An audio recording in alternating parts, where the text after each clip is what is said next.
Hello everybody, welcome back to another video. Today I'm gonna show this video of a creature that I had created a year ago. I had found this model on my hard drive, and it had a video attached to it that I had recorded and never posted.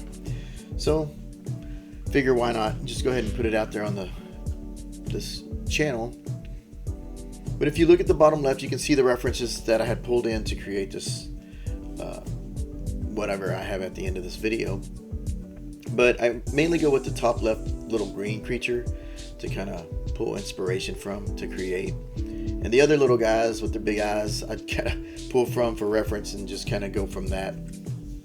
I think a lot of this was like more of an exercise to get faster at poly painting and to kind of get a faster model, but at the same time using poly paint to kind of cheat that. And you'll see at the end where that ends up. This is sped up at double the speed just because some of this seems kind of drawn out as I was watching it, and it's kind of wanted to show the end result a little bit quicker. A lot of the parts of this character are just mainly spheres and just stretched out and using little deformers to kind of get the shape that I need. And really there's not much to it besides just kind of playing around with these little shapes. And that's kind of what the inspiration was. It's just like I needed something simple. I wanted something during lunch that I can model within that little time frame that I had, and to kind of keep getting models going. A lot of these deformers are so fun to use because they're so they give you like another extra set of tools. And then starting out in Zbrush, these tools weren't available, and now you have these tools, and it makes it so much easier doing stuff like this. You can just see where it's kind of just flowing real fast. You just get your shape and just start placing things here and there, and that's really the fun part of it, just being able to create on the fly without really thinking too much. Scaling the little arms and the legs, and they're real primitive. I really would like to try to do another one of these little simple creatures, just kind of get going with that, but without reference. I would like to kind of do one that was kind of out of my own mind to create, and really it's just like sphere, another sphere for the body, and then sphere on the upper arm and lower arm, and then the legs. See, it could have been a little cyclops monster right here. That could have been pretty cool. A one-eyed little monster. See this, and like I'm already seeing like inspiration for this. And so in doing the eye, I usually space it about an eye width apart from each other, and then push the eyes back into the head. Using a little bit back and forth, kind of playing with it. So now you got most of the head. Half the creature's almost done.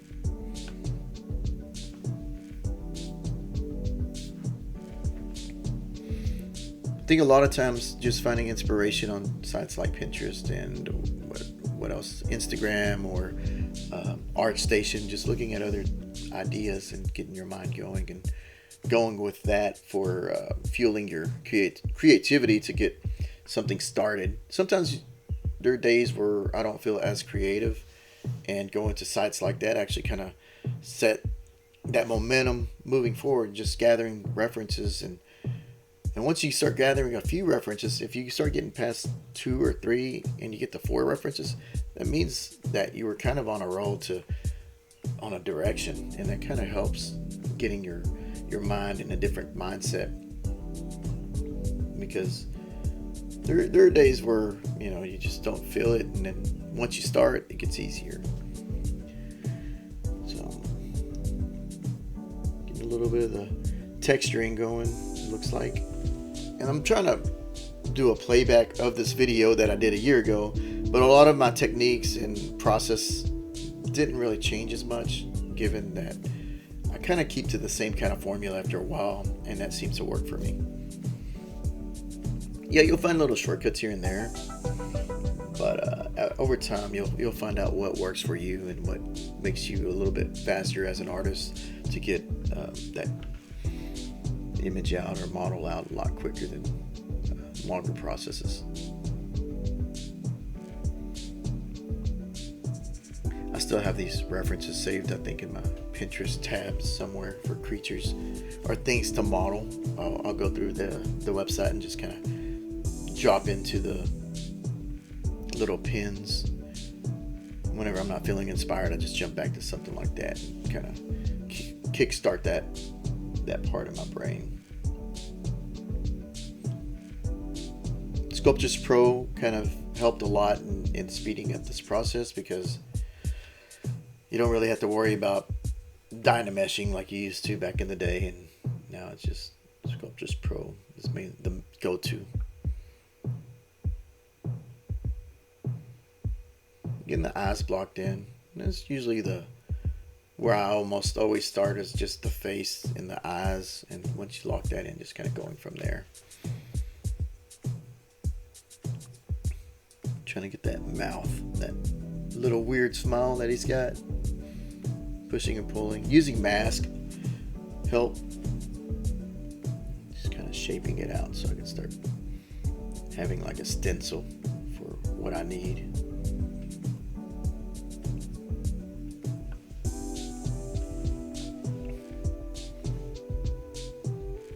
Right here, the Sculptris, I can't talk today. Sculptris Pro help a lot in doing a lot of this.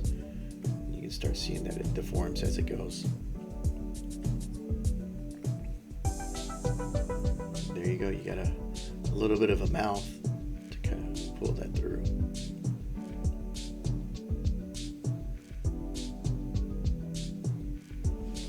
I think over time I start using a little bit more different settings for Sculptris Pro, and actually have it preset to certain subdivisions and back and forth. I think one of the Zbrush videos they posted, one of the folks on there had mentioned having a preset and setting up your Sculptris Pro to do that, and it kind of helped out. Now I'm starting to block in the lower mouth and getting things set up, and you can see this isn't really a complicated model. It's just going with little shapes and then just putting little accents of details,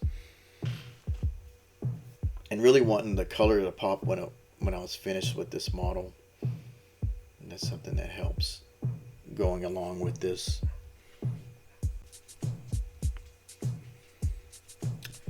The poly painting of this model is kind of like a 3D coloring book, if you were to think about it, or even airbrushing. If you've ever airbrushed, that's what it kind of feels like, airbrushing in 3D when you're painting characters inside of a ZBrush. So trying to get the form with the eyes here, and then just trying to get a look. I think my character's not as happy. He looks happy, but not as happy as that reference. Looks like he's got like little something on his chin, I guess, from the reference, and just kind of going back and forth with that. A lot of the little details, usually just kind of my standard brush is what I've used. Damn Standard is another one, and clay polish is another, and then clay buildup. But often I don't really stray too far from those same tools or brushes inside of ZBrush. It's usually the same ones I kind of feel more comfortable with. If I'm doing more fabric, the /2 will come up, and I'll start doing that a little bit more.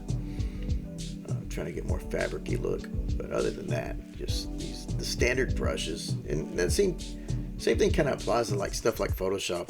Really, when it comes down to it, you're just like using your airbrush setting and then your regular pen, whatever. But sometimes just the simpler the brush, the easier it is to get what you need. The fancier brushes, I guess every now and then I'll use something like the crumple brush and stuff like that to kind of get a little more interesting look. But yeah, it is pretty cool to see all the different ways you can do something inside of ZBrush, as far as like tools and techniques and stuff like that. But the fun part to me is just always like the sculpting feeling of being inside of ZBrush. Everything's like a digital clay that you'll never run out of, unless you run out of memory, right?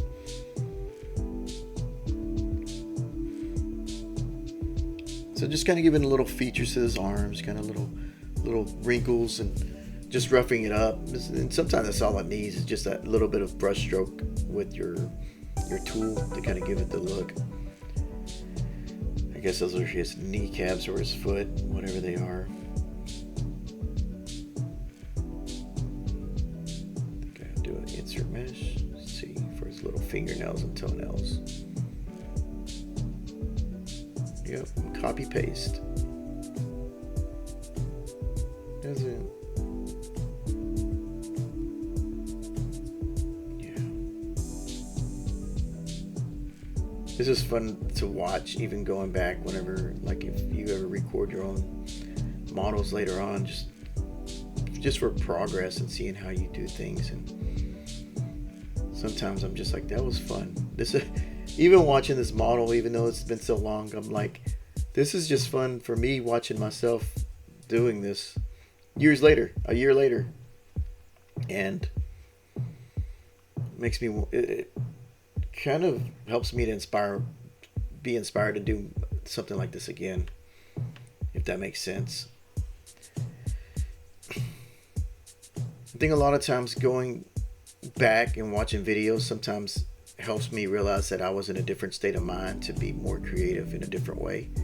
And that kind of inspires me to know that, oh, I can get there. I've been there before. I just got to get back on that mode. And once you find that mode, you're like, okay, I'm in that kind of state of mind to create.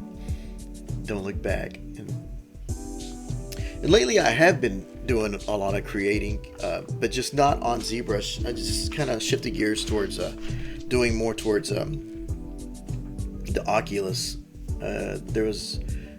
There's a lot that I'm still trying to learn inside of there to how to use it as a tool.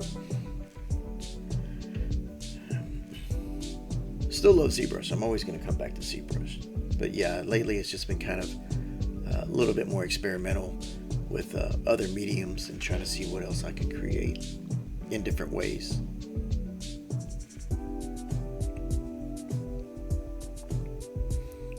I always look at it as like kind of like switching a pen to a pencil or a marker. They're all different mediums, but as long as you can create and get something out, they're all just different outlets of creation and making something. And at the end of the day, if you're happy with whatever you created, then it's a win to me. Doesn't matter what you use. So now it looks like I'm about to start to color this little guy. And really the overall time to create this, start to finish, it looked like it was just 35 minutes or so.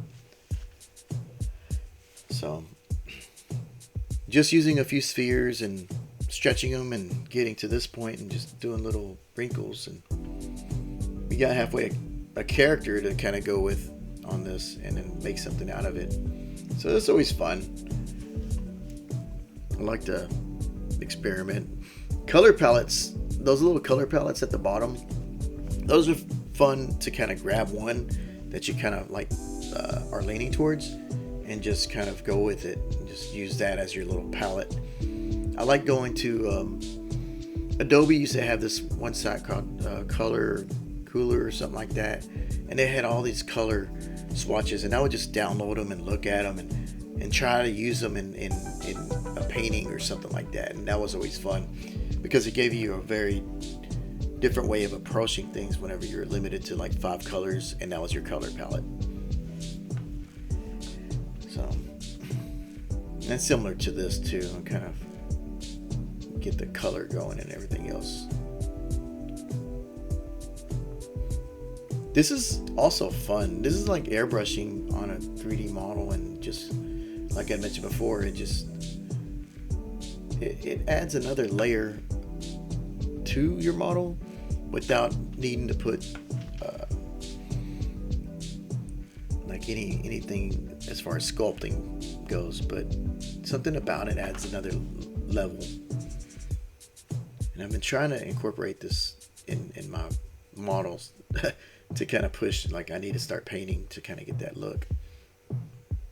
Some creatures actually pop a lot better once you start painting them up, giving them that look.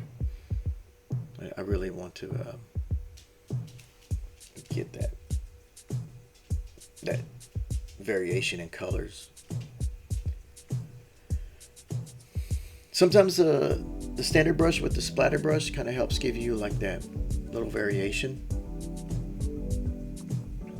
of your model. And what I also like to do is use like a darker brush of the color to kind of give like a little bit more ambient occlusion kind of look to the model.